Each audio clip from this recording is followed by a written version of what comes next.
This is RSBANDB Update, episode 625, recorded Thursday, June 29th, 2017. 120 Slayer for Skillers.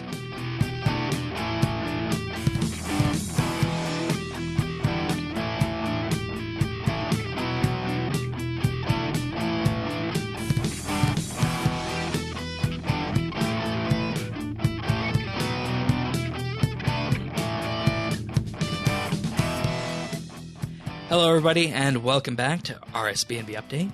This week, Tanis and Mr. Bistro are here, as they have been for the entire month-long focus of Menaphos. Welcome back, guys. Hello. Thank you. Great to have you here and to discuss what turned out to be a patch week this week. We found out last Friday that the Magister will be delayed until July 3rd, but that's no problem. That gives us some time to focus on the patch notes and maybe some of the other little things that come into play this week, such as the July behind-the-scenes live stream that we saw and some really interesting tidbits out of that.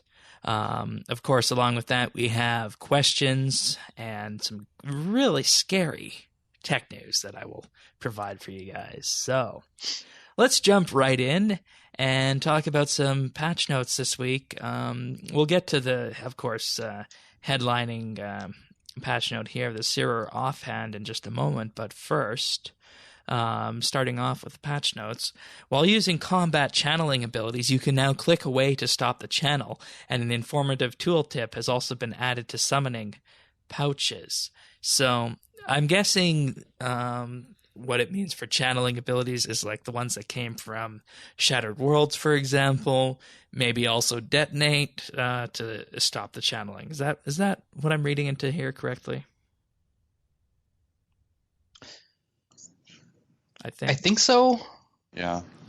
Because the term channeling is something that it seems more like an internal term, and if you don't know what the abilities are, might have been a good idea to provide some examples in the notes here. But nonetheless, these tooltips on the summoning pouches, they now say what the familiars will do, so you can just go through your bank and see what they do. So Pack-Yak says it stores 28 items for 30 minutes, and so on and so forth. Light familiar, of course, does its thing where it can allow you to automatically skip parts of the what's that clan's name? I'm forgetting the Priftina's clan's name that has the agility course, but you guys get the idea. Heffen. Oh, there's the early onset RuneScape dementia again. But anyways, you guys will enjoy this one. Players now receive 250 reputation for each new Slayer monster added to the Slayer Codex, and retroactively 250 reputation was awarded for each one added. So what did you guys get here? Boom! Yes! Woo! Well, I guess I haven't really looked at my reputation, but I think I've got like maybe 15 creatures now in my codex. So that was a nice little burst of reputation then. Yeah, it bumped me up a reputation level. I noticed that last time I went to Menaphos for my newest Corrupt Dust Devils task. Oh, good. All right. Yeah, I noticed the same thing, because I was like, I might be like five or six away from getting my 50 for the teleport. And so, yeah, it bumped me up pretty good. All right. Strange rocks can now be obtained from all fishing spots, excluding those within Daemonheim. That's kind of interesting. Yeah, I'm not sure why it wasn't that case before, but I'm thinking maybe it was referring to the Menaphos fishing spots here, because I don't think I remember getting any rocks while I was doing my reputation fishing in Menaphos.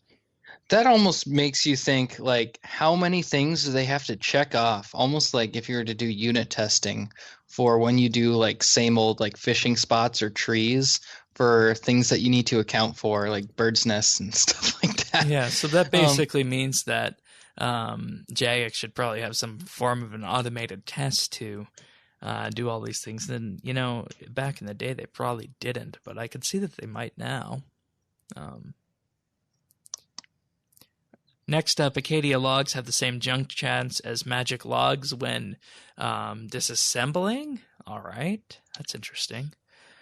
And I mean, I guess you might want to do that because you can get those Acadia logs quite simply and a lot faster than you can get magic logs. And the really good part about this is that the magic logs and now Acadia logs junk chance is only 4.2%, which makes them a really great tool to get simple parts from. And we all know how much we need simple parts. Mm-hmm. Oh, yeah. Yeah. So that's one thing that we'll be going back to Menaphos for. The casket salvaging scrimshaw will now work while fishing in Menaphos. So obviously this is another one of those Menaphos cases of things that weren't ticked off before it came out, and it's good to see that has been fixed. Right on. Same thing with the polishing perk that now works on fish caught in the ports district. Of course, the polishing perk is the perk you can put on your rod that will enable you to automatically transmute your items you receive to one better. So that's pretty good. Some of the Rune Treasure Trail armor has been renamed to prevent trade scams. They now follow this format. Rune Plate Body Bandos. Rune Plate Body Saradomin. Because as you guys might recall, there is also Bandos Chestplate from God Wars Dungeon 1. And that could be confusing between the Treasure Hunter variety and the God Wars variety. And you can see where the opportunity for scam might arise. I want to interject because I saw one in here that brings reference to 2 weeks ago when I was talking about the Talisman Staff. The Soul Talisman Staff can now be added to your keepsake box. So they did not forget about the Talisman Staffs. Oh, good. And also with that, they did not forget about the tiaras as well if you want to make one of those for the Soul Obelisk. I'm sorry, not the Soul Obelisk, the Soul Altar. It's also now possible to extend the existing time of portables by using the extend portable option on your portable object. Previously, you would click your existing portable that you would have in your inventory and click it onto the portable that was on the ground. Now with this right-click option, I assume it just takes it out of your inventory.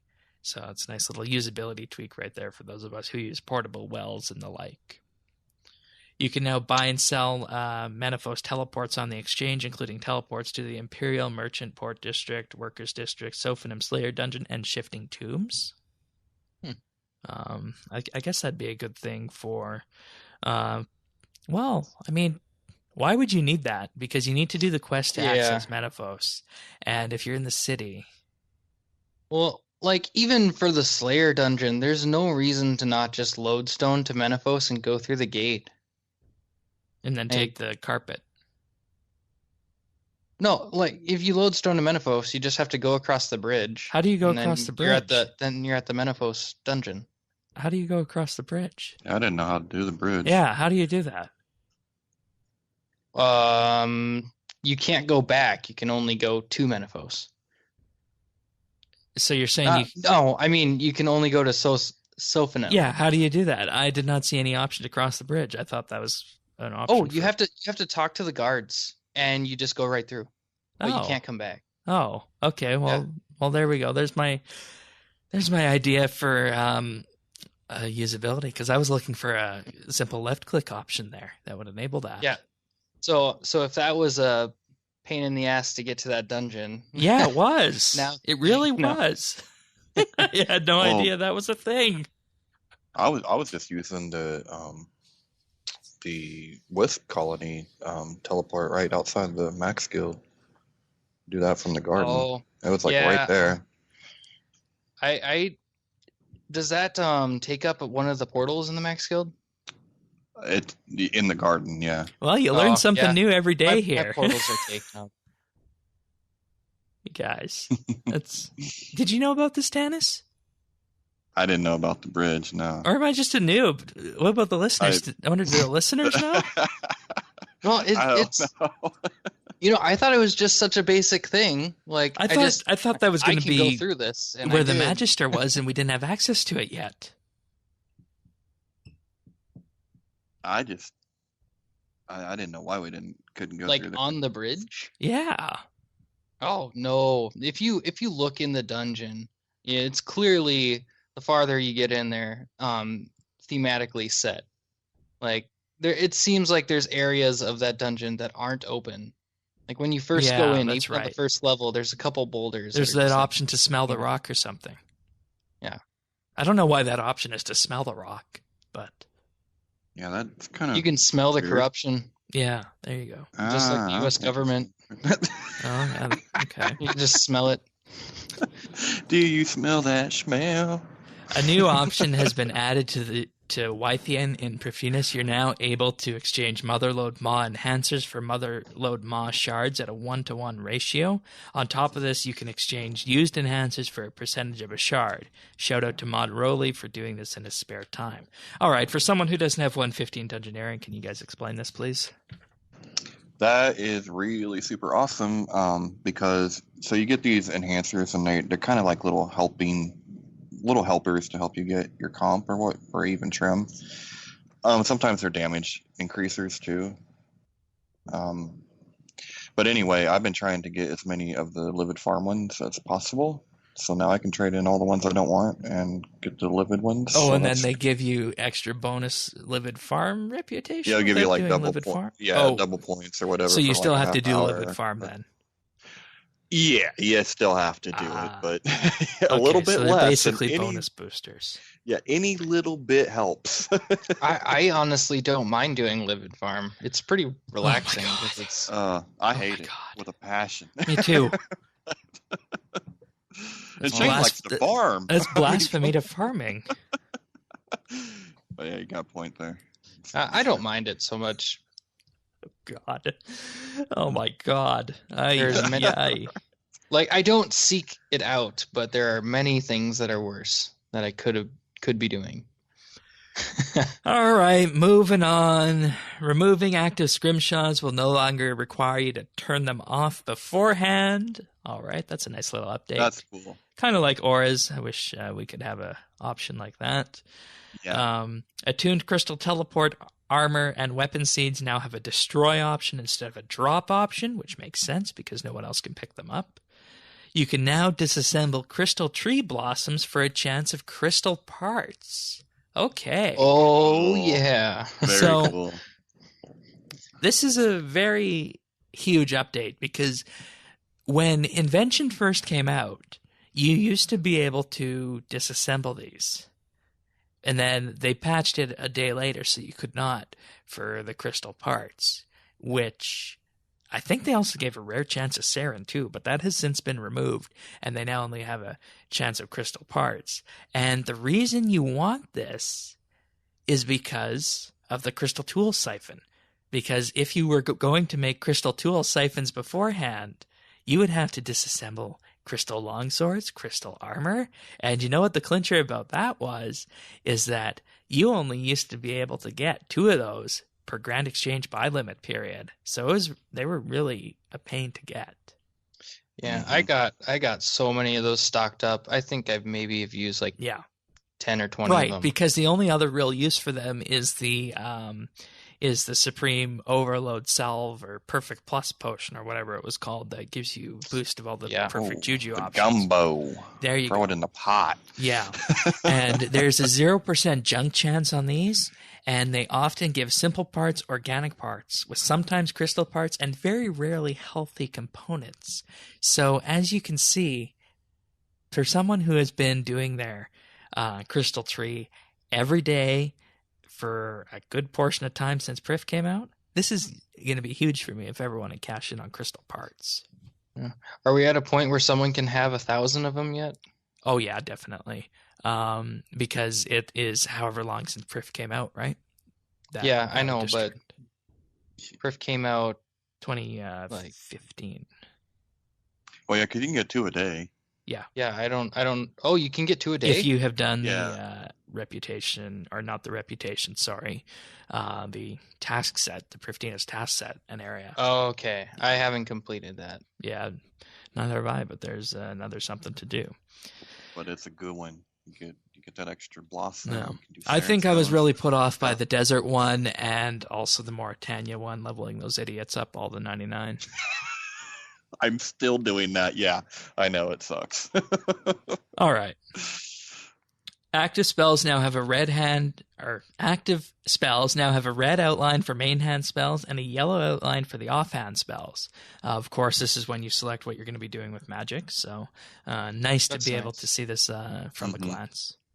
Yeah, that's nice, but I really haven't utilized using 2 spells with the main and offhand. Yeah, I mean, you almost forget that it's a thing. Right, and everything that is weak to magic or weak to earth spells versus weak different to fire spells, we're at a high enough level in our equipment and our spells where we can just use the fire spell and not really feel any difference. So, or you can be cheap and just use the polypore spell. That's an option too. Well, and sometimes, like I would use blood and ice, but I mean you're only getting the effect when it's auto attack anyway. So I just quit doing that. Oh, there's an idea. Because the auto attack actually uses your runes. Mm-hmm. Neat. It's also now possible to split the attack, strength, magic, defense, and constitution subtabs out of each of their own windows, and this is referring to the ability pages, which is something that has been a long time coming for the new interface system in EOC. So I guess people have finally got it out that they want that. Though I think it makes sense to have them combined right now, especially the attack strength ones, not so much the constitution defense, I don't feel. But carrying on with this, you can now right-click effigies in your inventory to select skills. So I guess if you wanted to have a quick shortcut to that rather than going through the text and the dialogue option with the ancient effigies, that's there. And offhand has been added to pair with the wand of the Cywir. The orb of the Cywir is now attainable from Hellware in the heart of Gielinor. All right. This is going to be great for people who do God Wars Dungeon 2, I think, because what is the point of having a wand offhand or a main hand wand without having its offhand? I think this should have been added initially when it came into game. So yeah, it should have, because at this point it's almost dead on arrival, which sucks because people have had too much time to you've got to find a different offhand for that. What's our tier 90 I wouldn't say it's dead on arrival. I'd say that it's going to boost the amount of people killing that boss. Right. And I think that could be that could be the ulterior motive for doing this, because I think if I recall, Vindicta is the easiest one to kill. No, not in my opinion. I would say it is, because that was the first one that I ended up killing, and I didn't have a problem with it. Right. See, I don't know. I think the Furious are the easiest to kill. Hellware is kind of a pain. Vindicta is kind of in the middle. Like I can do it.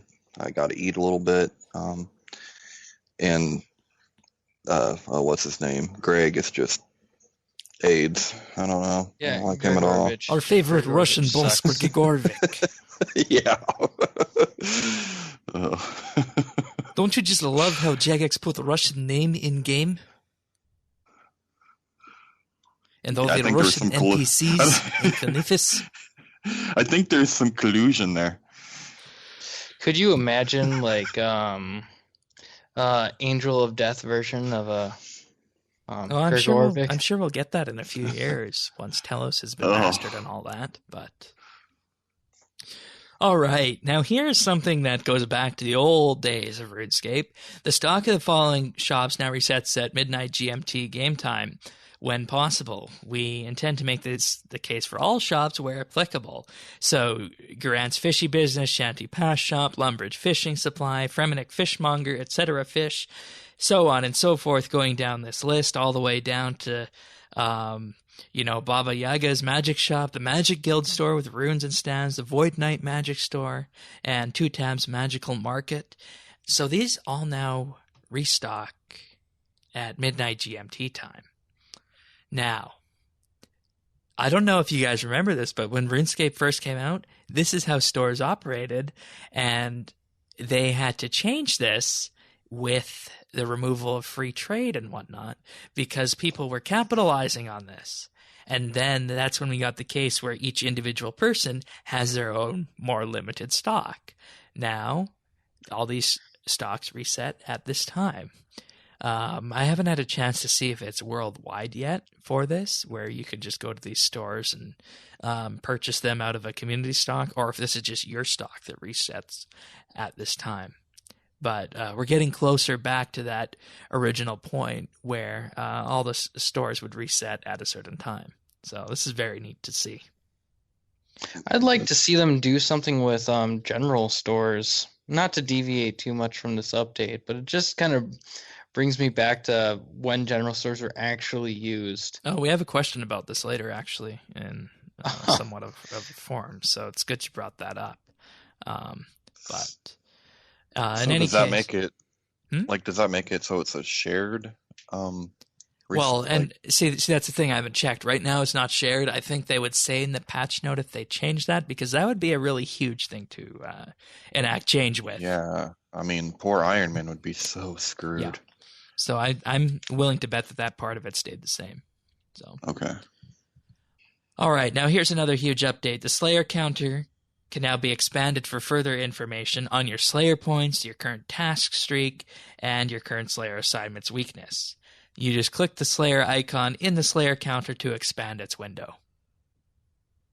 Cool. Yeah. Nice. This is a good update, and I do have one problem with this, and that is unless anyone listens to RSBANDB Update or reads the patch notes, you're not going to know this thing because there's no feedback that you can click on it. There's no little glowy option when you mouse over the Slayer counter to show, if you change this, it might do something different. There's no option for that. So I think if they were to add some kind of feedback in, making it more of like a button, we'd probably be great on that. Something. I mean, it wasn't even in Mod Lee's patch note highlights. I mean, come on. Yeah. Jeez. Well, I mean, those videos are very concise and whatnot, but in any case. Well, they are, but wow. Luck Rings now also improve the rare drop table for Sophanum Slayer dungeon creatures. All right. What? That explains a lot. Oh? Yeah. What happened? Man. It's just been nothing.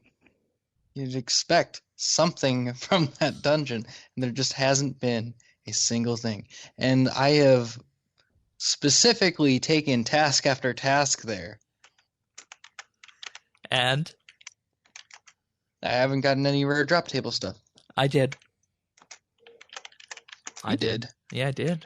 When I did my Dust Devils, I got regular Dust Devil drops off the rare drop table. So, all right. I see you put this one in. There's now less chat when paying Sanabok to enter the Brimhaven dungeon. Yeah.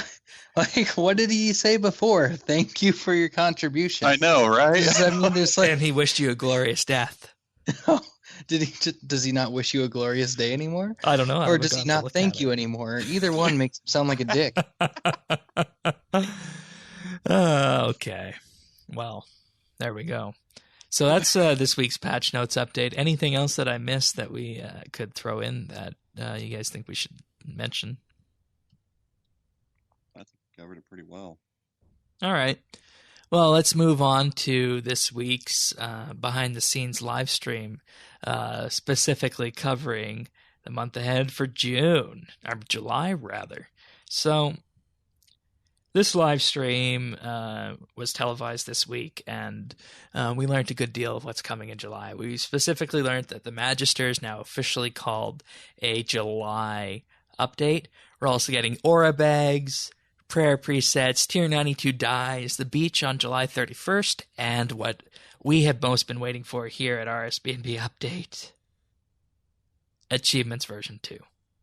Mm-hmm. So it was good too. Yes, this is a much needed rework to the achievement system, and they previewed it quite a bit on stream here.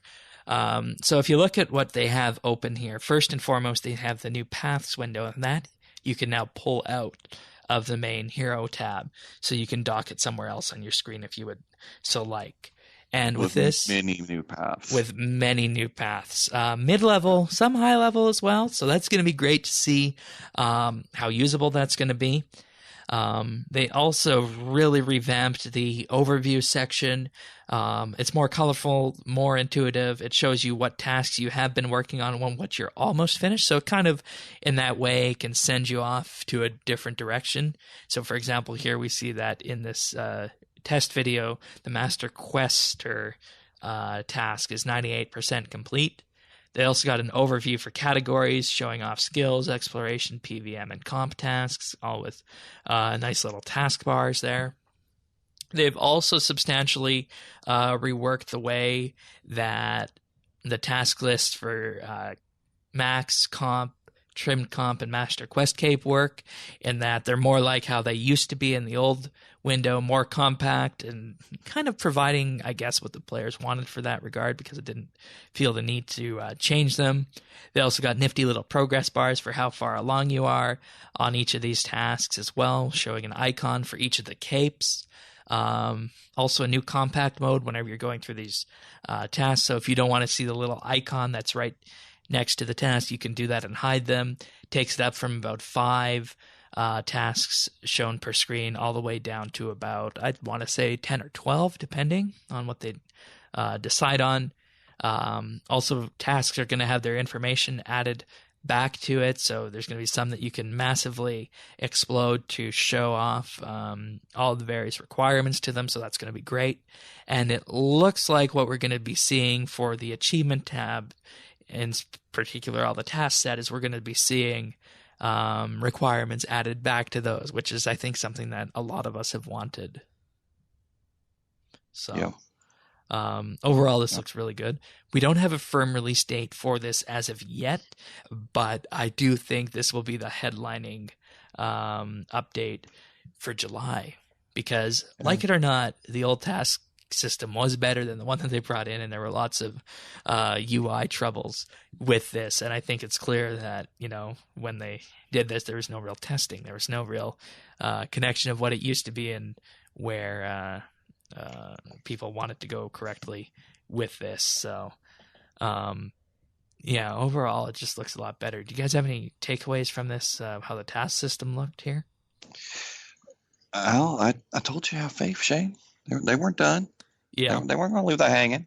The one thing that I'm really glad is they're taking the comp and putting it back to where it was, the way that it used to be, just a list. And you can even get that with really the compressed mode, so you don't need the little RuneScape icon on it. And that's something that is up for question, because why do you need a RuneScape icon that's the same for all the 500 tasks, right? You don't need that. Yeah, and they added so much more mouse over text, which I thought was one of the glaring oversights when it first came out. So that's really good. Really happy about that. Yeah. And with the compressed mode, they could have almost made compressed mode the default and added the images to that. I think that would have looked a lot better, maybe. But then again, I don't know how this is going to perform on a high DPI screen, or what the case that is for RuneScape's interfaces, because we know that's always a question. How does RuneScape perform on those high DPI screens that some people have nowadays? So, another thing that they're bringing in with this is their quote-unquote gamer score, as it's called internally right now, the Rune score. Yeah. Which, is something we were promised beforehand, and people wanted when we were talking about this. So it's good to see this has finally arrived. And I mean, I'm not going to be too fussed about that, but I can see this giving a whole new way to play RuneScape for people who want to just, go hunt achievements and get everything complete, right? Well, this is going to be fun. You can be competitive with your friends and have fun, and this is cool. I mean, it's like it kind of proves that the first release of the achievement rework was, half baked. They didn't. It was so unfinished, but we're getting a lot of the features that were supposed to be there in the first place. And the biggest thing is the comparison feature to your friend. Now, if you examine someone, there's a new achievements tab where you can see how many achievements they have completed, and there's going to be 4 icons that show the most recent achievements that that person has completed. So if people want, they're going to be able to display not only achievements that they have completed, but they'll be able to bookmark specific achievements to show off that, hey, I might have just completed the last quest or something like that. I was so looking forward to that, because I thought that would give the players that like hadn't quite made it to comp, like like myself, but have done quite a considerable amount on the way there. Yeah. You would be able to show that, but then we didn't get it, and I was pretty disappointed. And they took it one step cool. further as well, in that you can open the other person's achievements in the achievements window and compare them to your own. And you'll be able to go through the entire list of achievements and see how many they have done, and you can compare them. Have I done this? Have they done this? And so on and so forth. So, see, we got everything but a little quick chat message where you can call your friend a noob. Yeah. And, this is what the revamped achievement systems should have been. And I am very happy that what we're seeing right here looks to be something that's going to be a lot more usable than when it came out. And ultimately, I feel all right now that we were kind of hard on this update when it came out, because I think you guys who listen to this podcast will admit that we were as hard on this achievements update as we were on the Ark. And the achievements system is going to be fixed, and I think it's going to be worth the wait, so I'm pleased with that. And my hope for this going forward is that Jagex has actually learned something about how to conduct these kind of updates and what to include in order to make something fully complete for the community. So that's going to be great whenever it comes out in July. Do you guys have anything else on the achievements? Not No, really. I'm just happy about it. I know we were, you guys broke it down on the podcast. I tried to break it down with, I think, a little glimmer of hope, a little bit more, and I'm just happy that this is working out. I had faith, And did you notice in this stream that, boy, Mod Osborne was kind of hard on himself, wasn't he? I mean, yeah, he was, and we'll get to that in just a moment, especially about the Menaphos stuff. I want to talk about the other Ninja updates coming in July, including the Aura Bag, which is a Mod Timbo project, which, I mean, when you think about it, how long has it been since we've wanted an Aura Bag? Yeah. It's going to save like around 30 bank spaces for me. Yep, there you go. And that's the key behind it. So basically how this will work is you can talk to any of the loyalty contacts and they'll provide you an Aura Bag, and then you'll be able to equip the Aura Bag. Unfortunately, you won't be able to use the auras from the Aura Bag. You'll still have to withdraw them from it. But after you're done, you can put it back in the bag, and the Aura Bag will be a pocket item slot. So, I mean, it's definitely something that Jagex. You can officially walk around with all of your auras if you want. Yeah, but that's what I don't understand. Like, why make it for the pocket slot if you can't turn them on from in the bag? Technical limitation. I mean, okay, but what's the point of walking around with an Aura Bag? You just need it sitting in the bank, right? Yeah, I guess. And within that Aura Bag, you'll also be able to search. You'll filter by owned, unowned, various other categories as well. So favorites. So this is, I think, what people have wanted for a long time. So this will be great to see. Filter by skilling, combat, etc. But perfect. Also coming this month in terms of Ninja updates, prayer presets. You'll have up to 10 prayer presets that use the built-in prayer functionality in game. You'll be able to basically save multiple different prayers and say, I want this, this, and this on, and you can put each of the different presets on your action bar if you so desire. So that's great. That's it. Yes. I was like, if they don't say that you can put it onto your action bar, it's worthless. Exactly. I figured you'd be able to do that, and this is one of Jagex's sneaky little.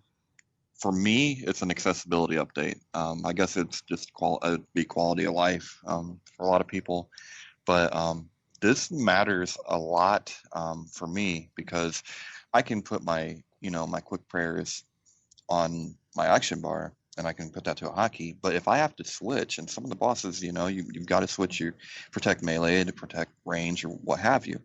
Now I could put those on my action bar, but that takes an ability spot.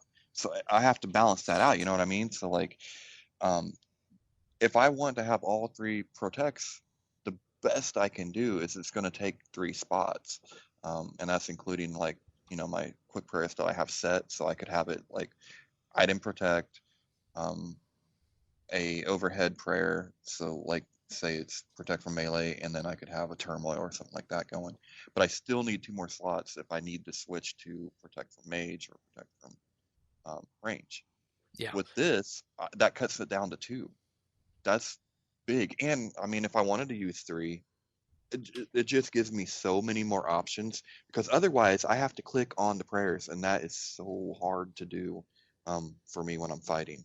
Like, this is really, really good. Yeah, another great thing that this will enable you to do is that if you want to have a prayer preset that utilizes the old spell book or the old prayer book, you can do that, but you'll still need to manually swap your book over. But you can basically set all of these up just on the interface and have that with you right there. Oh, that's really cool. Yeah, and it's going to be able to use all the preset names that banks can do and whatnot. So, really great work here.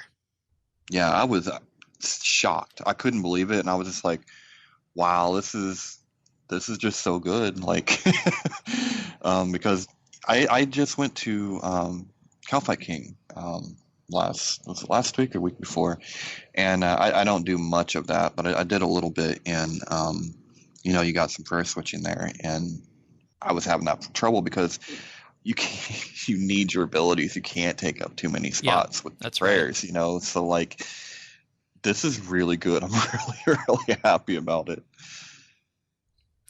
All right. And also, of course, the blood dies and whatnot, and shadow dies and barrows dies for the tier 92 weapons.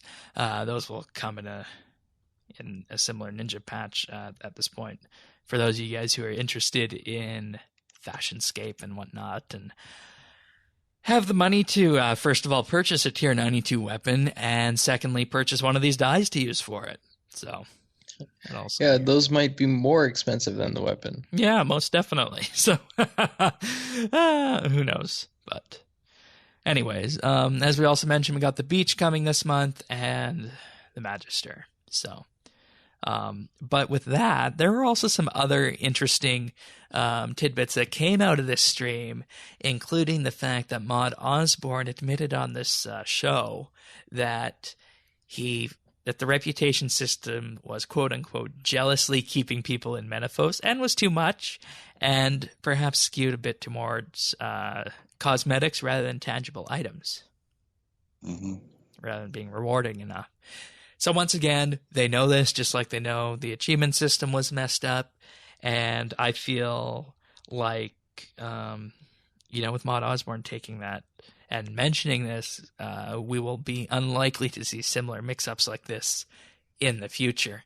Now, Tanis, I know you were saying Maud Osborne was hard on himself. Was it for this, or was it also for something else in general that you wanted to highlight? I mean, no, it was for that, but he had also mentioned, like, there's a question about what's your opinion of the year of surprises, and he was saying, well, we've let too much stuff kind of slip, and other stuff that's been data mined, but the surprises that we were able to keep under wraps were good. Like, they were really happy about the Menaphos stuff that they were able to keep under wraps. But I don't know. I mean, Maud Osborne's pretty transparent, I think, when he does streams. And you could just tell. I don't know if is this the first full year where he's in that spot that he is in now, where I think he's kind of been Maud. I think so. Right, and I feel like he takes it very personally, and that's just my impression. That's the way I could see him and the way he was talking, and Well, I mean, I have think you he ever? really, really cares about his job and he cares Yeah. about the community. Like, Yes. you have to give him props. He is in a job that he loves, and you can tell. Mm-hmm. Yeah, no, I totally agree, and that's why I think we're I've always kind of liked Mod Osborne, but I think we're in real good hands because um, I don't know if that would have been addressed in the past. Yeah. Wizards have not been No. known for admitting, oh, we messed up. They kind of just don't say anything and maybe try to fix it, but they're not. Yeah, They and don't come out and say this we highlights messed up. another huge thing that I'd like to mention here. The community as a whole is sometimes to blame for the huge negative backlash that Jagex gets. When you put it this way, you see what Mod Osborne talks about, you see how Mod Osborne feels, you know that this is a big deal for Jagex, and it's not that the community, or it's not that they're just, writing these things off and are perfectly fine with the way things are going. They're always looking to make changes like this, and you can see the emotion in their faces that they want to do this. And I would say out there to the community members and the community in general that has a problem and likes to really go hard on Jagex for these kind of mistakes, that they're people too, and they wouldn't be doing this if they didn't like what they were doing. So I think more often than not, the community needs to give them the benefit of the doubt. And that's what I'd like to highlight going back to the achievement system, is that, yes, while we were hard on that update, I in my own self knew that eventually Jagex would come to fix this. So, Well, and I think one thing that you've always done well, Shane, and I try to follow the example is very fair. Call things like we see it. And when they're good, we say it's good, and when it's bad, well, not only do we say it's bad, but we try to give suggestions to make it better. And I think that's the difference between just the trolls out there, and you know what I mean. I don't know. And this goes to my internal slogan for RSBANDB update, which I won't say, but you guys just described it accurately. And I think if you use a few words, you can come up with what I try and go through daily on the show or weekly on the show and when I'm producing the show. But anyways, that is what we can look forward to in July. Anything else on this before we move along? Did you mention the expansion stuff? Oh, no, I didn't. Thank you for reminding me. Also in this, they touched on expansions and what the future of expansions will consist of. And they said that they don't necessarily need to cover a large area of the game like Menaphos or Prif, but instead could have a huge impact on the game like a potential skill work might. And there we go. That's or kind multiple skills. Did you hear that little? Yes. What's that? What do you think that is, Shade? Well, I think we're going to be seeing multiple skills in with the next expansion with the mining and eventually the mining and smithing rework. Eventually, not yet, but with the invention skill rework, I think we're going to see another skill reworked with that. I think we're going to see construction. Oh, that would be. It's time. I called it. I'm calling it. But I think you really think they could keep that under wraps to do a massive construction rework? Yes. And not consult us? Yes. They should, because look what happens when they did consult us. I mean, I love the aquarium, but come on, we got an aquarium. Maybe consulting us wasn't a good idea. They kind of did consult us by giving us like a tiny little teaser back at a RuneFest a year or two ago. So they're working off that information. It's coming. That would be cool.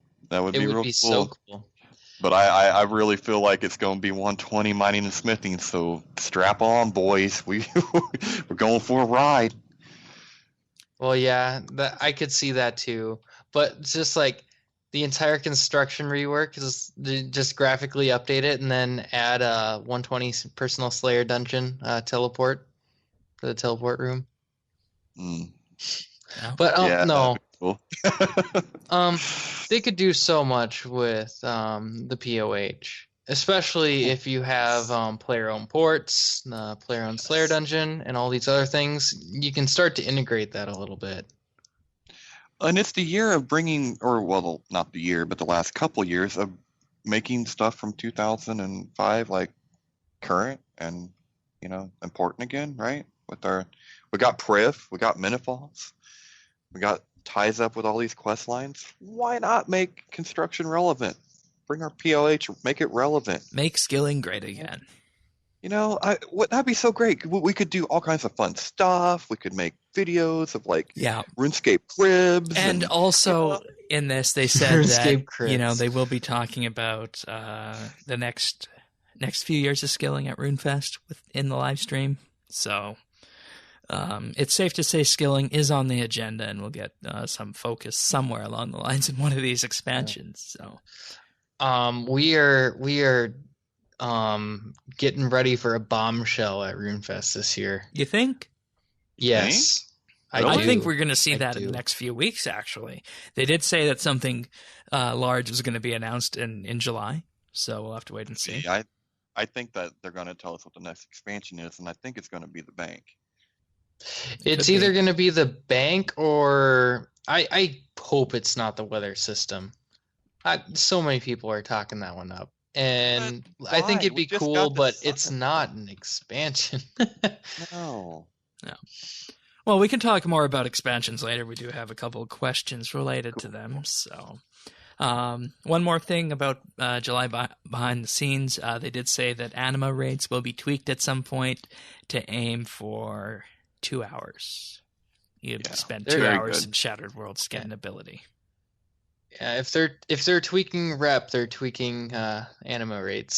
So yeah, which is good because I still like that. I like it too, and it's just not worth the time investment the way it is right now. And they heard that.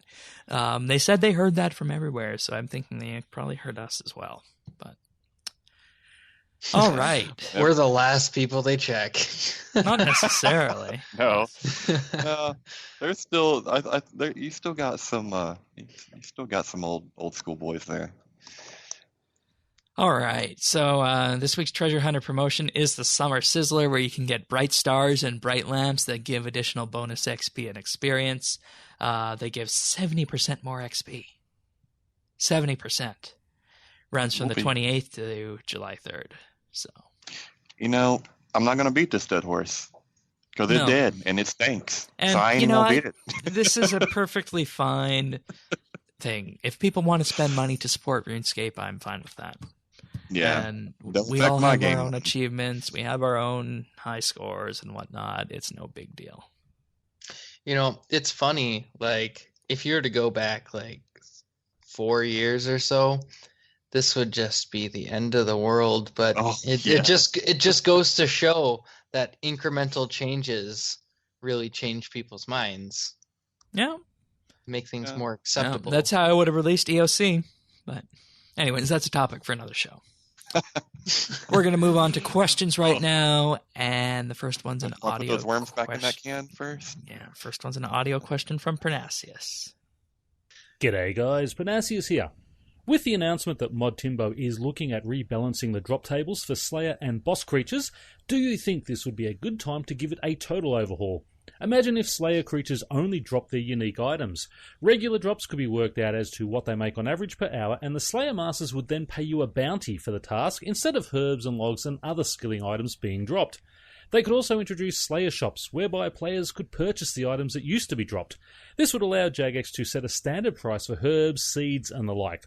Imagine seeing Torstals at 25k in the store, Lantidimes and Dwarf Weeds at 18 to 20k again. While this wouldn't be a short-term fix, long-term I think it would be healthy for skillers, especially if they allow the trading of the original Extreme and Overload potions. Would love to hear your thoughts and discussion on this idea, and what personally you would like to see in the drop table rework. Happy RuneScaping to all, and thanks again for the great podcast. I feel this could be an expansion in itself, but I'll start because I need to get this out and say that first and foremost, no primary ingredients should be dropped from Slayer. No wood, no ore, no herbs, no fish. Skillers should be left to provide those. I think that should be issue number 1, and the first and foremost thing that goes into with any kind of Slayer master drop table rework. Now, I also think that Parnassius' idea is great when it comes to a bounty or maybe some kind of way that you can get paid for the Slayer task up front, though I don't think it should be outright GP that you get paid. I think it should be some other form of currency where maybe you can buy something that would be useful to Slayer, though we already have that with Slayer points. So it might have to be some kind of currency that would let you purchase those herbs maybe. So... Or they do something completely different with Slayer points. Or there you go. So, because I think they're not that useful. Yeah, I mean, right now we needed them for these containers and stuff. Yeah, we just need them for that. That literally is Yeah. what Slayer points are for now. And once you have unlocked everything, you don't really need more of them. And I feel that if you look at the Slayer point menu, there's a rift between equipment that you can purchase and tools that you can purchase and unlocks for your equipment that you can purchase versus the things you can do with your Slayer Master, like canceling tasks, preferring tasks, that kind of thing. So maybe keep the Slayer points for canceling tasks, preferring tasks, and the Slayer Master management, let's say. And then on the other side, you could have this new currency where you purchase Slayer helmets or you purchase the herbs and whatnot. So that would be good. And I think if you're going to do that, having the ability to purchase the herbs would be good, but you also need to allow people the ability to sell these herbs, sell these potions to the Slayer Master guy. Because if you think about it, back in the day, what was the first way that you made money on RuneScape? It was by selling stuff to a general store or a mining and smithing shop, right? Yeah, but that's like Iron Man style.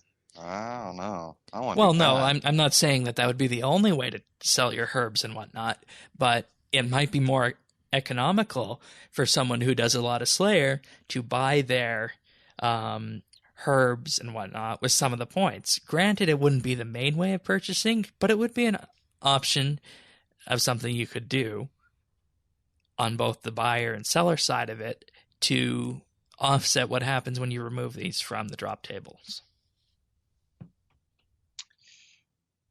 See, and I'm kind of on the fence because, ideally, I love it. I love when he suggested it a couple weeks ago. I was like, yes, that would be great, and I still believe it would be great. My only concern is, are there enough skillers to keep it going? And that's what I'm unsure about. Or will bots just come in and fill in the gap? No, I think there will be once. Oh yeah, if that was there to definitely happen. would be because you have people out would there. just be there now. Yeah, and see that would be right. great. And I want to see so if that's going to be the case, great. See, I differ a little bit with Shane here because I think you could just drop GP. I don't think it's going to hurt anything. I really don't. I don't think it's that much GP, and it all balances out. I don't know if a Slayer shop like that. I don't think that's enticing enough. Slayer is the main way to make money, and so you're just reconfiguring a huge part of the economy. You're turning Slayer into a dungeoneering reward system, in my opinion. Yeah, that would actually be a way of. I don't want to do that. You complete a floor, you get a certain amount of tokens or bounty, and then you buy stuff with that's useful outside of that. It Will kill Slayer. That will kill Slayer. That would kill Slayer. And here's my opinion. Why is that? I think that... Actually, I just want to say something that might change your opinion before this. There would be a huge drive to populate this store from the skiller side because you have lots of people out there, like myself included, who don't make the high-end overload potions because they're not tradable.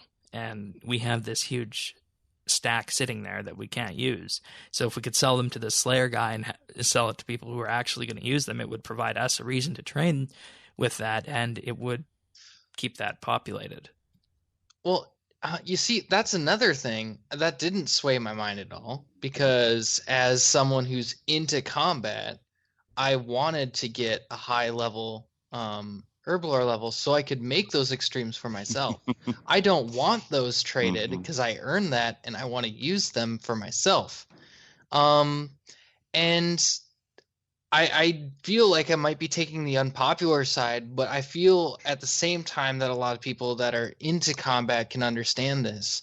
Can you imagine how boring doing task after task would be if you can't get a rare drop, if you don't get a normal set of drops? Oh no, you would still get those. Every task. You would just get not the raw materials. I don't think it was in the. That's fine if you don't get the raw materials. I don't think it was in the spec to remove all drops.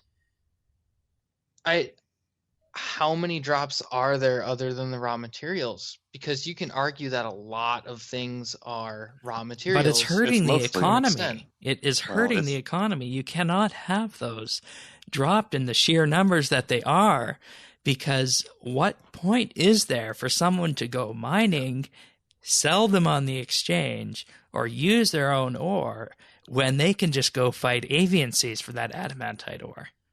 Yeah, there's no, you're right there, Shane. But I think Bistro has a point too, to where like if I was talking about making overloads tradable or untradeable, I would probably make the extremes tradable. Keep overloads where they are, but make the extremes tradable. I think that'd be a good balance, because the extremes you could, that's a good compromise there. Yeah, I could compromise with that too. I mean, that's hard, but I could do it. Yeah, I mean, you would still, to get the best of the best, you would have to. And combination potions could still, the Prif combinations could still maintain untradeable. But material-wise, I want Slayer to be able to make money. I just don't think there's enough. If we're talking like a dungeoneering type of table, I ain't doing Slayer.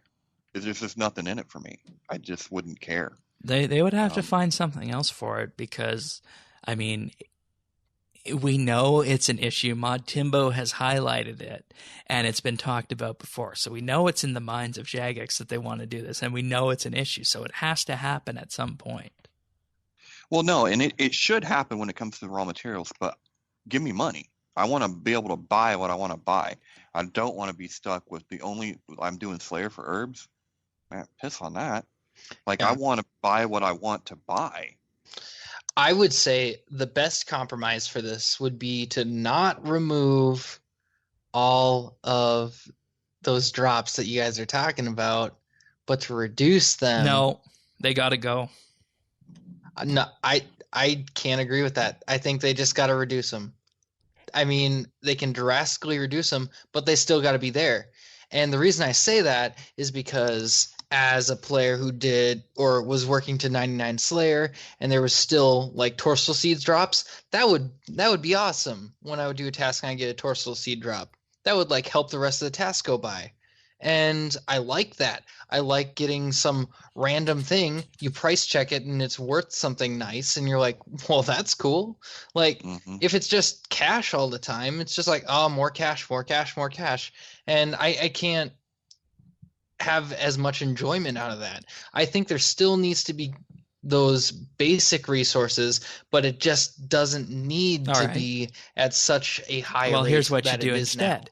You remove the basic resources from those skills, from the Slayer drop table, and instead you make a new Slayer drop table that has a chance of dropping something that could be appealing to a combat type person. Now, it can't be something that takes away from the skilling side of it, but instead it needs to be something that makes your eye glitter, and it likes with your little price checker thing that tells you how much it's worth. I think, like seeds actually would be good, right? Because there's not enough of them coming in anywhere else. Skillers can't just produce seeds. Like that's bird nest, you know? And then another thing that I would say is that if there were to be different items coming in, I don't think that they should be necessarily Slayer related, but they should be skiller related. for Slayers to sell. How does because that that's make what Slayers sense? want to do. They want to How sell. does that make And sense? Skillers would want to buy. Do Skillers want to buy a whole bunch of Slayer stuff? But why should a skiller need to buy from a Slayer person and vice versa? That makes zero sense. No, it makes sense if you think of Slayer drops giving optimized skiller boosts that can only be given from PVM people. Just as PVM people seem to only be giving people that want to do like herb lore and stuff herbs, or miners the coal and the ore that they need. It's a one-sided thing, and I don't think anyone's looked at the idea of if it was to go the other way a little bit. Fair point. I like this. We have 3 distinct approaches. This is kind of cool. I'm just a little confused as to where that comes from and what the logic is behind that. Okay, let's say there's a Slayer creature like Aberrant Spectres or something.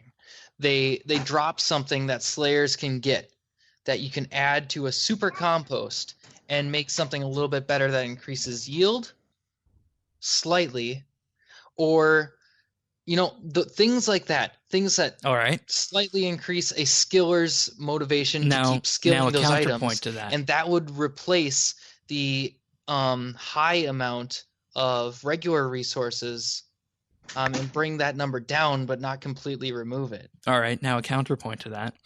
What if I took a Dragon Longsword and made a level 70 Slayer creature drop an item that could bring your Dragon Longsword up to level 70, and then make the level 80 Slayer creatures drop something that brings it up to 80, and have it cap off around tier 85 or maybe tier 83 or so.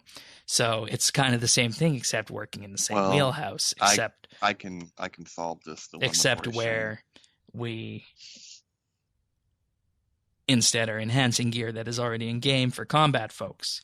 Same thing would go for a new set of boss armor drop.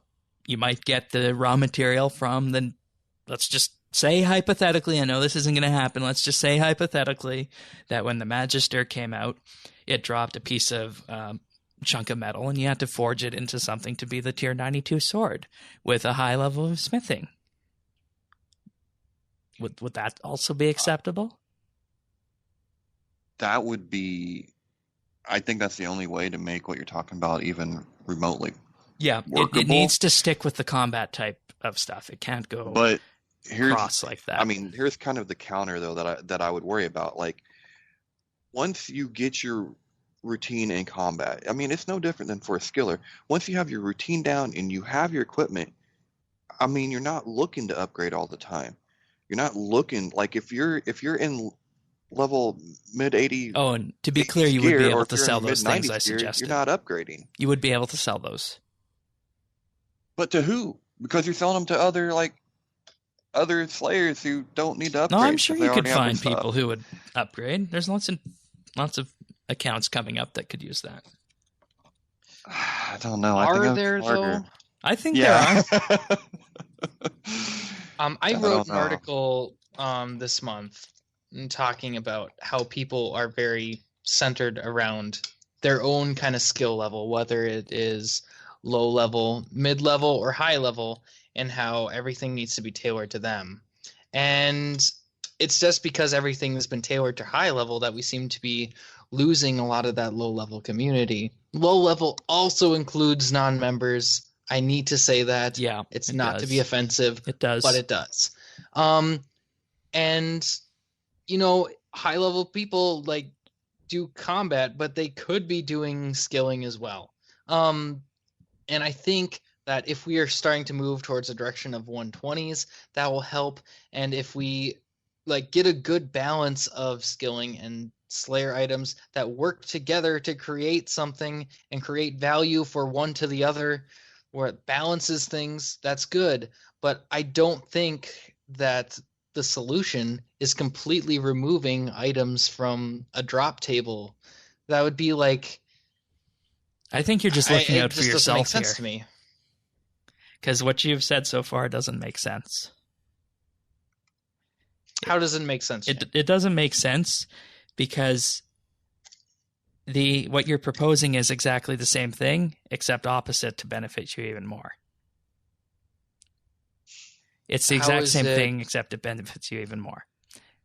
How does it benefit me more? Because rather than selling something that a skiller can purchase and maybe get elsewhere, you are in turn doing something with Slayer that can only come from Slayer, and you are holding that enhancement, you, the Slayer, to someone else who is a skiller. So rather than fixing the problem, it further exacerbates the problem. Okay. What if a Slayer task gave you a drop of something that was mainly Slayer but could be obtained from skillers as well, just not in highest quantity, like it is in reverse order right now? If it could be made using a skill as well, then yes, that would be fine. Okay.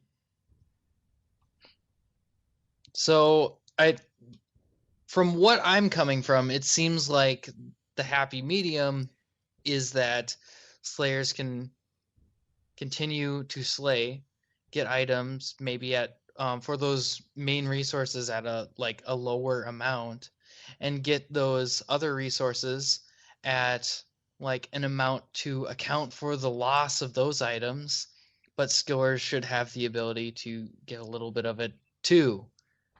Because skillers, they offer a lot that people need for Slayer, and if you're going to take away stuff from Slayer, but not completely take it away, it makes sense that they should start to equal out a little bit more. Because both people will be producing it, one at a higher rate for certain things that Slayers want, and one thing at a higher rate for what skillers want in the corresponding different playstyles. Well, it does sound like a decent medium that we could go with, but I don't think we have the data to determine what that medium would be, and if they need to be removed completely. If that's what the data suggests, then that's what should happen. But I think you have now successfully argued a point that if there was a happy medium somewhere in between, that might be more palatable to folks like yourself. I'm just saying that it is a bad idea, and Tana said, like, if they were to go a route of putting those items into something like a dungeoneering reward system where you just get a certain amount of points or coins, and then you can buy it with your bounty as a reward shop. It's not rewarding. It's a task within a task.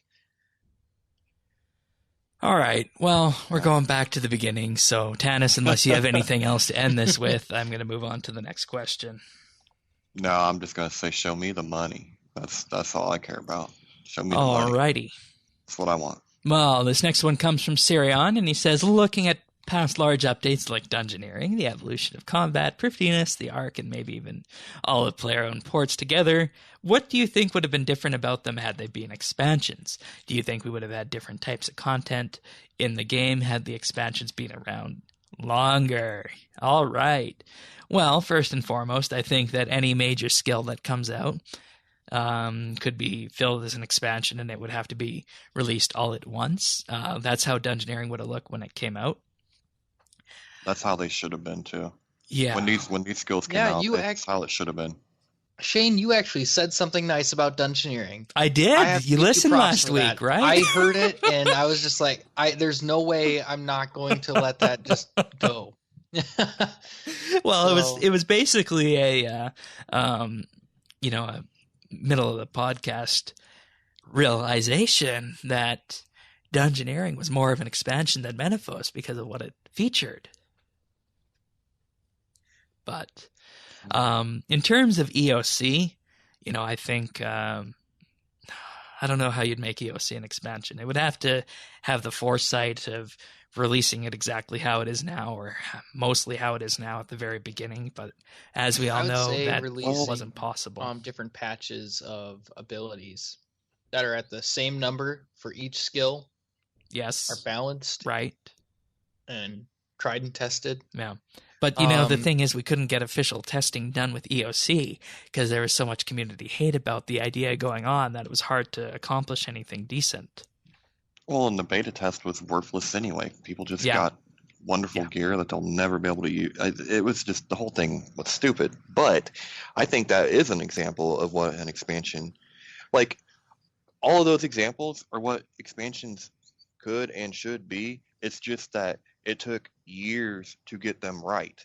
But if you could have gotten them right and added all of the stuff that we have now as they are now, that would be lovely. I mean, look how many times we've added to ports. When ports first came out, it was a little bare. That would have been huge if ports came out in its own. But I also think that we saw so much ports development because people liked it, and Jagex didn't know how insanely popular it would be. Right, but that's where they need to take a page or some advice from Shane and just be courageous, be brave. Do it. When it comes to ports, I feel if they were to make an expansion like that, you're treading on dangerous water. And I only have to say that. I like that. I only say that because World of Warcraft tried to do that. And it didn't go well at all. So I know they're two different games, but that is the same concept. So you got to be a little bit careful with doing something where it's just you do it once a day. You can't make that's it for the expansion. That would be dangerous. Well, no, I mean, it needs everything it has now. That's what I mean. It's because now there's a lot more than just the once a day. Maybe even, you know what? How about this? I would have thrown in both batches of the Ark together with ports. It would have been a big ass expansion, but it would have been pretty cool. And you would have that would have been cool. That would have alleviated what you're talking about, Bistro, and you would have a good variety, and it's all related. It's all related content. Yeah, definitely. And I think that would have fixed the Ark because the Ark wouldn't have felt like an afterthought. Mm-hmm. And when it comes to Prif, I think we got the content we need in Prif. It just needed to be grouped into one update, and been done. Yep.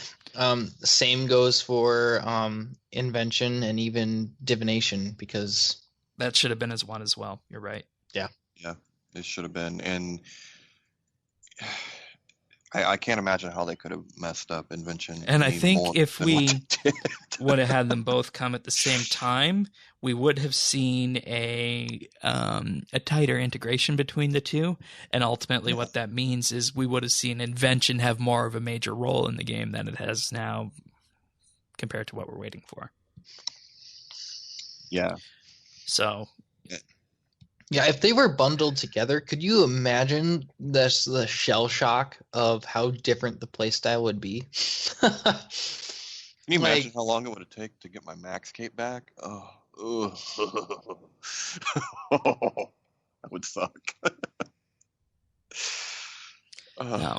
All right, so I think what we're seeing here is that if Jagex wanted to, the expansion model could be applied to many different updates that have come out in the past. And, I think the big question at the end of the day is that we look and we see we got most of the content that's already there, and it would have just come out quicker and perhaps been a little bit more tailored and a little bit more refined than it was initially. And the big question is Menaphos still an expansion? Yes. It will be if they're. I mean, it depends on how much stuff they add to it. Because I'm still in the place where if what we have is what we have, then that's definitely an expansion. If you keep adding to it, it makes it harder. That's not really what I see as an expansion. If you keep adding to something. I think their intention was to get that boss out within 2 weeks, and it just didn't polish. happen. Yeah. I agree. And I'm not holding Magister And, against them, really. Based on the release schedule we have for July, it certainly looks like they are holding to the idea of release everything at once, spend 3 months discovering it and move on kind of thing. So, all right. But, definitely we would have had a few different things, and they would have had maybe a little bit more refined content in terms of this. And I think the game would have got bigger faster than it did. So.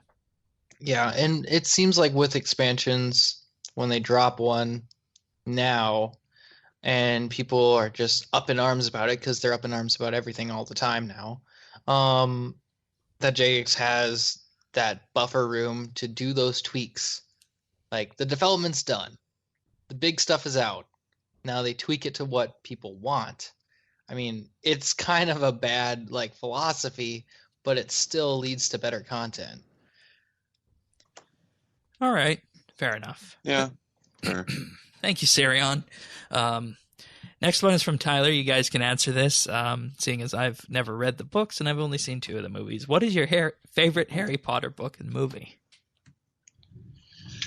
Oh, okay. My favorite book is The Half-Blood Prince. And as for my favorite movie, first one? I'd probably have to say Half-Blood Prince too. Either that or The Sorcerer's Stone. All right.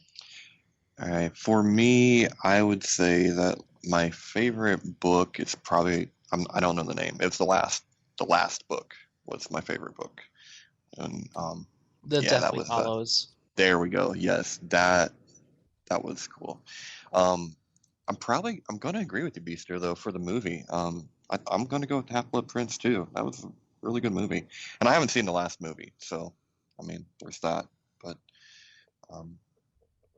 yeah, I like that. Alrighty, thank you everyone for the questions. Sounds good. If you want to send more in for next week, that's update.rsbnb.com/ask, or call or text 571-57BNB, 571-572-2632, and these 2 will be here again next week to discuss the Magister. We have managed to hold them over into July for that. All right, so moving on to tech news.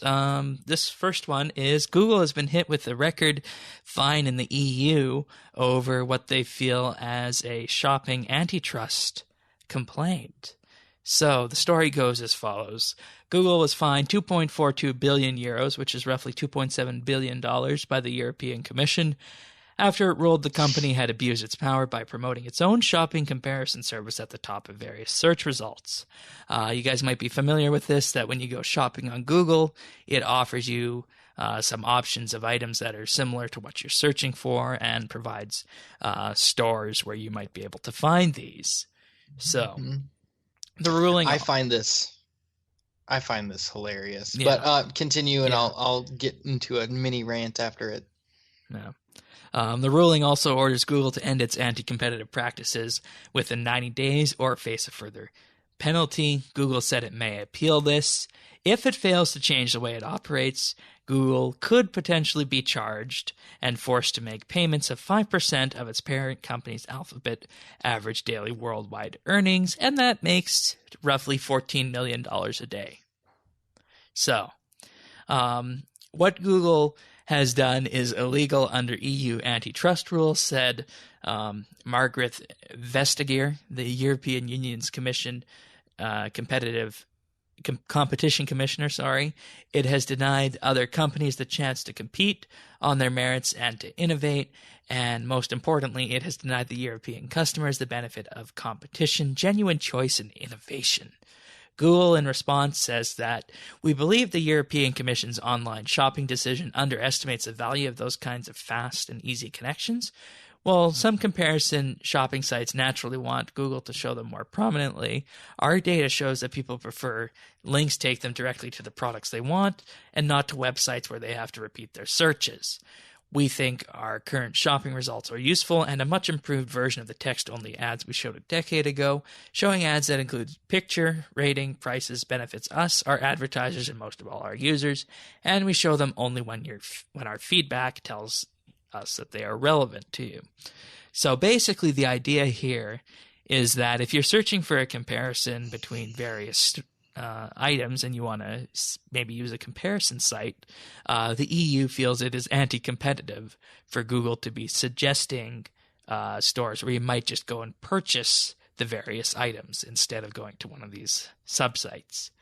And, you know, I think what we're seeing here is a classic overreach of what the EU feels as acceptable, because if you're searching for a cuddly toy, as the example goes in the BBC story, do you really want to have to go to a toy store to search for that and do a comparison of maybe 5 or 4 different toy stores?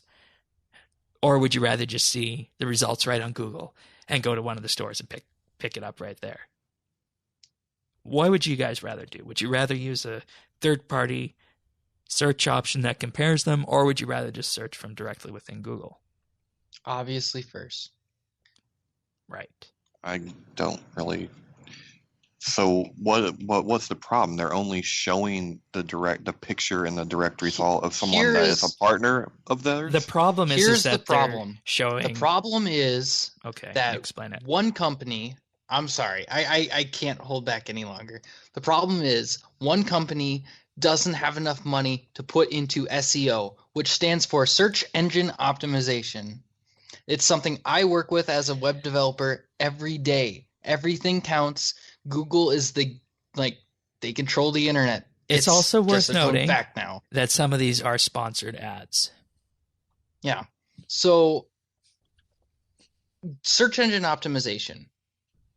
If you adhere to what Google wants, you're going to appear higher and higher up on their search results.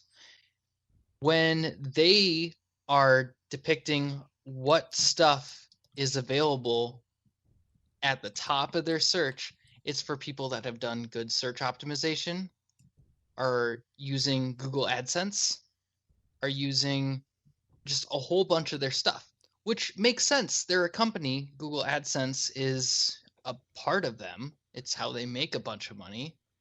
And it's not their fault that they're the biggest search engine. They just got better stuff for it. And, Google it's growing as a big bad guy to me, but I don't think they're in the wrong because they're just big. No, of course not. And like I've said before on this show, Google is one of the most honest corporate entities that you can find today. And that's evident by, a various number of things. If you click on the main grid, there's now the My Account profile I featured about a month or so ago in a pick of the week. There's also the news over the last week that Google is going to stop looking at Gmail to determine what kind of ads to serve people if they don't want to do that. So Google isn't a bad guy. And I mean, even going back to last week's tech news about Google and YouTube filtering for terrorist content.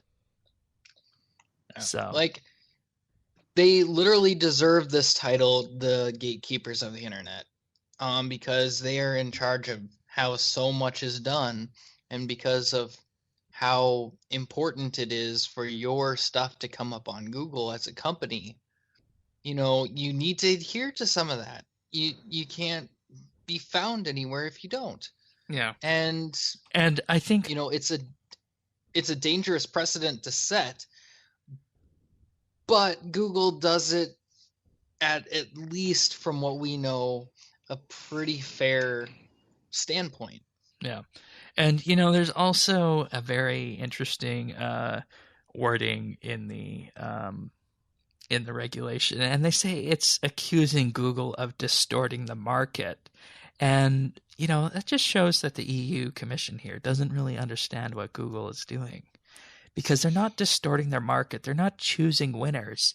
They are offering up in the sponsored selection here, as shown in the screenshot on the story, they're offering people who pay for an ad for their company the ability to appear top in Google.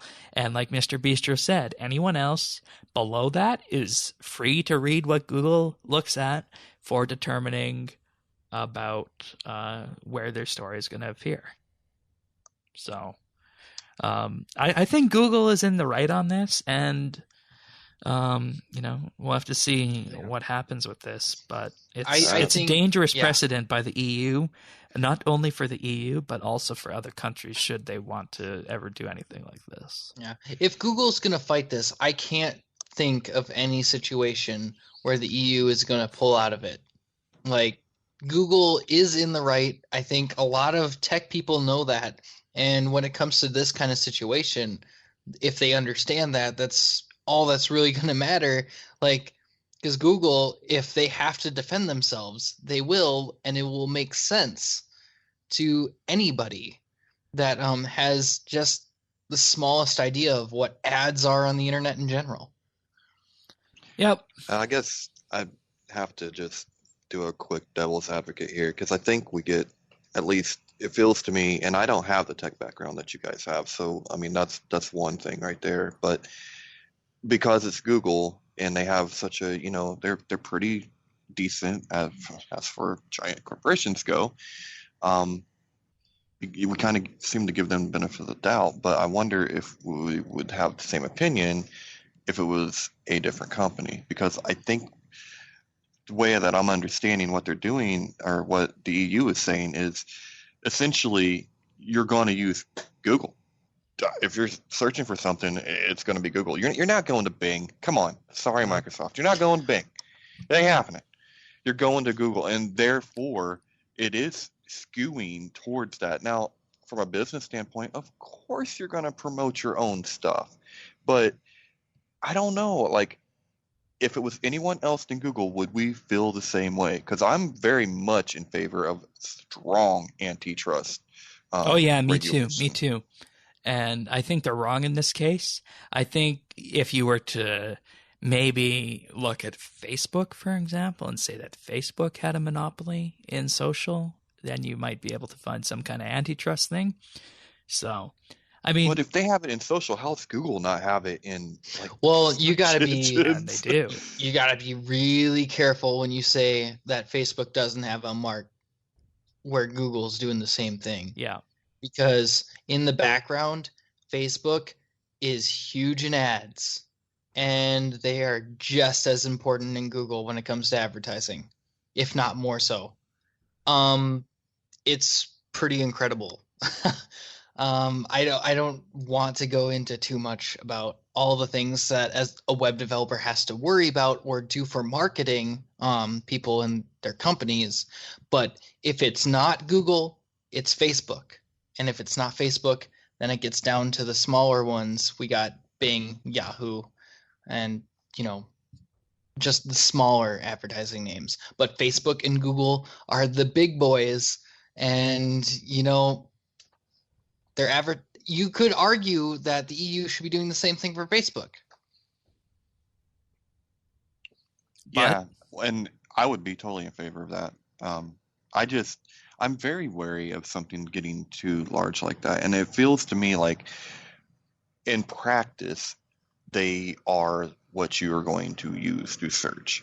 Like, when it all comes down to it, you can tell me that there's some rinky-dink search engine out there that ain't nobody going to use, and that is not real competition. Yeah, there you go. What, you deep web user?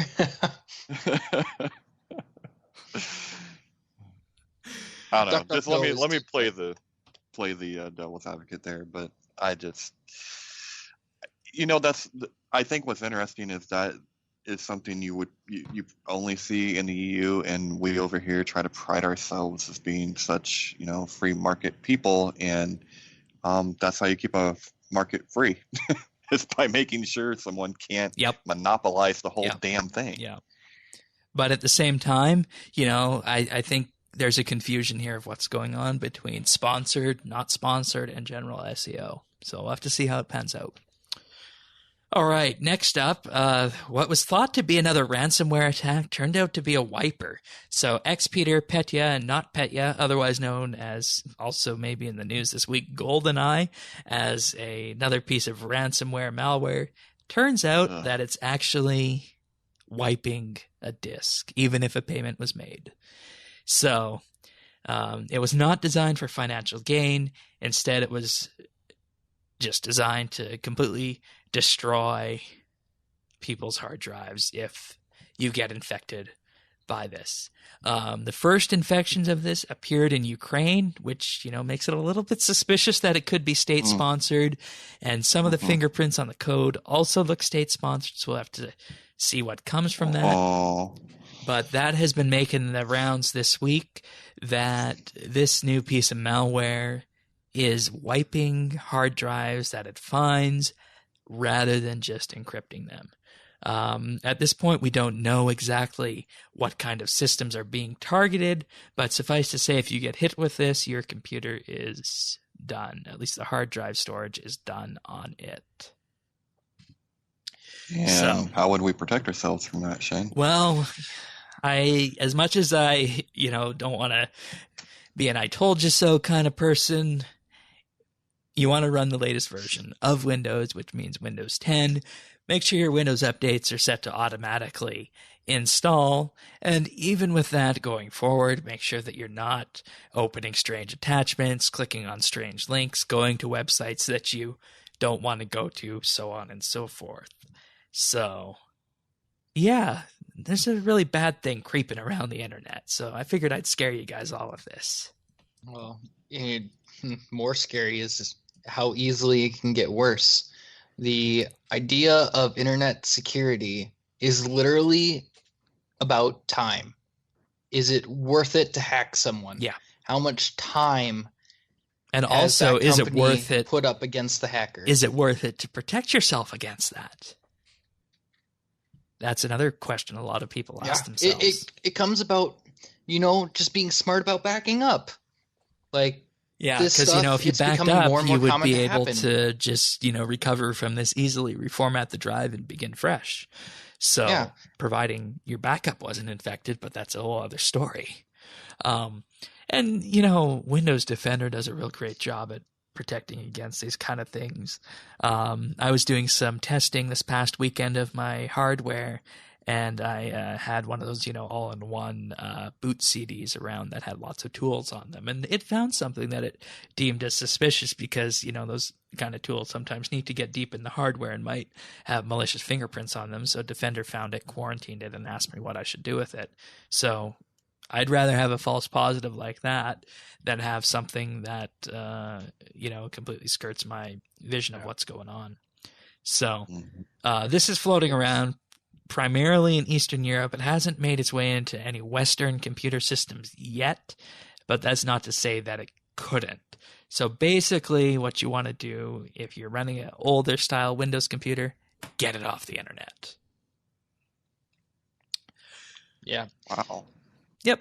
Well, that couldn't be more clear. Yeah, Windows XP needs to die. No.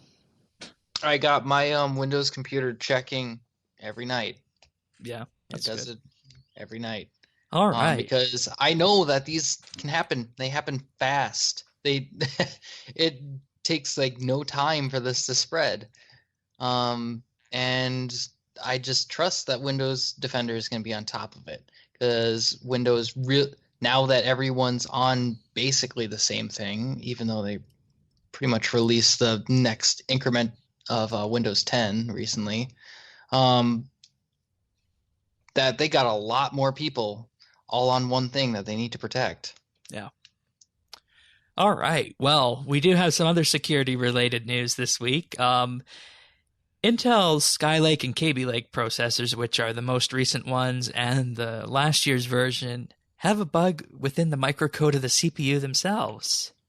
That doesn't sound good. So, are you guys familiar with the technology of hyperthreading? Yeah, that was one of the primary selling points of why I bought the processor I got. Okay, so basically for listeners out there who aren't aware of what hyperthreading is inside each CPU that you have, there's a certain number of cores, physical computer cores. Most of us have quad-core CPUs today, so that's 4 physical cores that can do processing. Hyperthreading allows you to have 2 logical cores on each of these physical cores, bringing you up to 8 cores in total. And what Intel does with this technology is they accomplish it by essentially running what's called a second program counter on each of these cores inside your chip, and that lets two tasks be processed simultaneously or visual simultaneously, even though they're darting back and forth between actual attention of what's going on the CPU. So it was found out that there was a flaw in the microcode of the Kaby Lake and Skylake Intel processors that deal with hyperthreading. And when triggered, this defect can cause unpredictable system behavior. It could cause spurious errors such as application and system misbehavior, data corruption, and data loss. So, sounds pretty bad, right? Yeah, why did it take so long to find that? Oh, because it's really obscure. This is a really obscure bug. So it's not happening to too many people? Yeah, it's not happening to too many people. But basically, when there was a short loop, that is a short sequence of instructions that is recounted and repeated using various registers inside the CPU, and it was being utilized by hyperthreading at the same time, there was some overlap between what was happening. And anything that was in use here could potentially have their instructions essentially overlap. And it's to be noted that this can only happen when both the logical processors on the same physical core are active, so hence why it's a hyperthreading issue. And basically what this means is that the data could intersperse, and that's why you could get this errors and the system crashes and the potential data loss. So Intel is working on a fix. It'll be shipped out, of course, through Apple updates, Microsoft updates, Linux kernel updates, because everyone uses Intel chips these days. You're not likely to see anything like this weaponized, but nonetheless, I wanted to highlight this as a piece of tech news to show how deep and low level system vulnerabilities can go in a modern computer. Yeah, it's really, I mean, that's really interesting. Have they checked the new series that's supposed to come out with the A core and all of that? It's hyper-threaded too? Well, they're a completely different microarchitecture design, so it's likely that the problem won't exist there. So, but even if it does, they'll know where to look and know how to ship the update for it. Okay. No. For those so is AMD licking their chops? Well, no, AMD get in or something? No, AMD wouldn't be doing that. AMD is so far back in the processor race that it's not really a consequence to them. But there is Intel.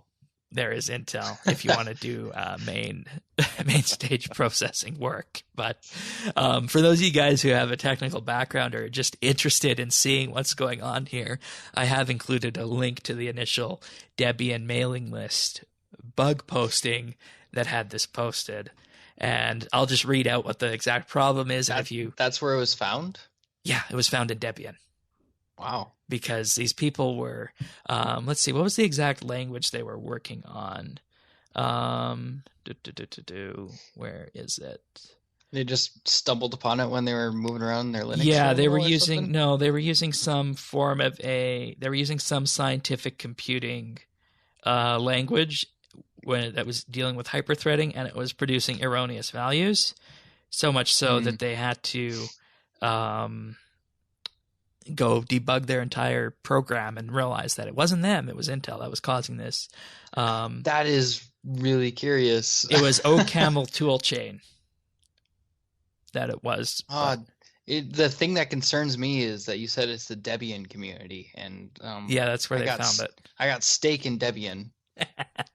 But I'll just read this out before we move on for those of you guys out there who are listening. If you have an interest in this, if you understand it, great. If not, then feel free to gloss over it.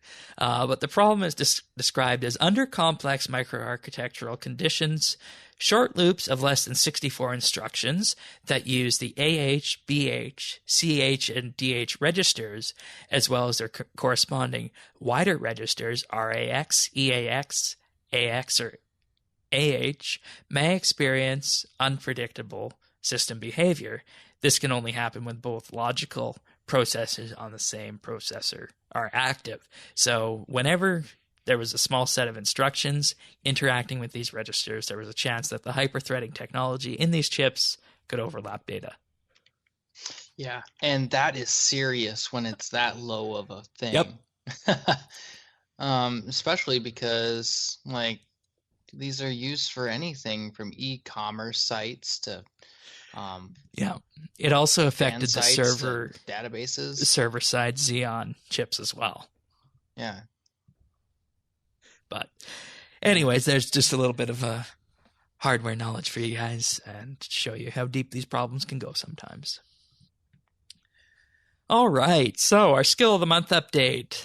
Slayer skill of the month is progressing on. We got the Lion 777 in first place with 19.3 million XP gained. Tanis, you're currently in second place with 14.7. And Thieves is catching up to you, Tanis, with 14.1 million XP gained. And in fourth place, we have Pernasius, who's been maintaining a linear trajectory. So, you think he's going to take second from you? Likely. Man, this is not a sprint; it is a marathon, and I sorely underestimated the endurance it takes for a skill of the month. I will say that. And then the Steam Summer Sale came, and yeah, so I'm still kicking, but yeah, we'll see. All right, and by the time you guys are listening to this, it will be the July Magic skill of the month, so it'll be interesting to see what exactly goes on with that. All right, we're going to move on to achievements of the week, and I will take the first 3 of them through the 26th. So we got Soul Quest with 99, Invention on the 28th, then Karen Angel with 99 Construction on the 26th, and then Fields of Hope also on the 26th with 120 Invention. All Nice. right. We got Chodo 3000 with 99 Thieving on June 25th. Keith with 120 Range on June 24th. And Ariant with 99 Crafting on June 23rd. And on June 22nd, we have Maru with 99 Invention and Kiba Thief with 99 Crafting. Right on. I like these achievements. Good job, everyone. Nice little calm week here on the achievements of the week. Yeah, congratulations. Not too many and some nice ones along the way. Mm-hmm. All right, so I believe you have a pick of the week for us, Mr. Beaster. What do you got? I do. I think I might have brought in D&D to a pick of the week in the past. You did a few weeks ago. But we are working with D&D 5th edition, and the campaign is the Curse of Strahd, which is a pre-written campaign. It takes place in Ravenloft, which, if Ravenloft sounds familiar to anyone who's played D&D, it is a D&D 1st edition pre-written campaign. So it has a lot of history to it, and it's one of the most favorite campaigns out there for Dungeons & Dragons. It's a gothic, vampiric-esque kind of story, and it is really cool, a lot of fun, really simple to learn, easy to DM, and I'm going to be picking this up with my office at work over lunches, and I would highly recommend it. I've read through the campaign, and it's easy to pick up, it's very thematic, and I think it would be really enjoyable for anyone that wants something new for their D&D group. All right. I'm not too much on the D&D and tabletop stuff, but I know that seems to be making a resurgence today in today's world, eh? Or, I don't know, maybe it never left. I would love to play it, but unfortunately, I just don't have any friends that play it. I've always wanted to and just never had a chance. But, I did pick up like a tabletop simulator. Is that something can you play D&D? Oh yeah, you could definitely, and you can. I mean, it's quite extensive what you can do with that thing. It's just kind of hard sometimes to move the pieces around with a mouse, I find, and I don't know. I have mixed feelings about tabletop simulator. I haven't, but Steam sale. Yeah, there you go. There you go. All right. Thank you, Mr. Bistro. I'm sure Yep. we'll have lots of fun with that. So, what have we been doing? Let's start with you this week, Tanis. I've been doing Slayer, but obviously not enough. Yeah, because I just not enough. But I've also been playing just everything that I went crazy buying on Friday. So The Steam Summer Sale. the Steam sale, it sunk its claws in, and it got me. But it's been fun. A little jewel that I did pick up was that Ultimate Epic Battle Simulator. So me and my daughter have had a blast seeing how many Santas it would take to kill 1,000 penguins. You know, how many T-Rexes can Chuck Norris really take out? Here's a clue: over 1,000. Not over So- 9,000? I don't know. Yeah. So I mean, it's just it's fun. So been messing around with that, and been messing around with Friday the 13th a lot too. That's been a good time. So I've heard that one's a good one. it's fun. It's a lot of fun.